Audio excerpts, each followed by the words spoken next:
এই রাস্তা দিয়ে ওই দিন কোনো গাড়ি ঘোড়া চলবে না। এটা হলো হাজিরা ফাঁয় দলে চলে যায়।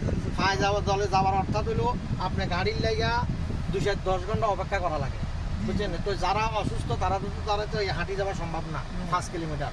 তো যারা ইয়ং জেনারেশনের শক্তি আছে, সুস্থ আছে, তারা এরকম 60টা রাস্তা আছে ফাঁয় দলে যাওয়ার জন্য। আপনার জন্য এই যে টয়লেট আছে, ওয়ান টাইম মেডিকেল আছে, বসার ব্যবস্থা আছে, আবার কলও আছে, যে এগুলো হলো কল।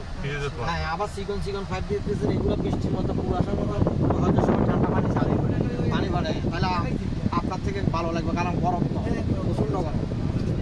হ্যাঁ, এই যে এগুলো হলো WC দেখা যান না, WC হলো মহিলা টয়লেট, এগুলো হলো পুরুষের টয়লেট।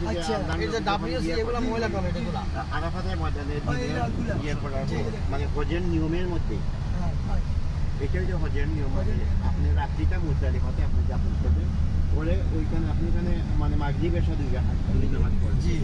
আর এইখানে পড়বেন আরাফাতের মধ্যে পড়বেন জোহর রাত্রি একসাথে, জোহর রাতের একসাথে ওইখানে মাগরিব এশা, পরে আপনি ওইখানে রাত্রি যাপন করবেন, পরে সকালে আপনি কঙ্কর দিয়ে আপনি ফজর নামাজ পড়ি আর মুজদালিফা চলে যাবেন।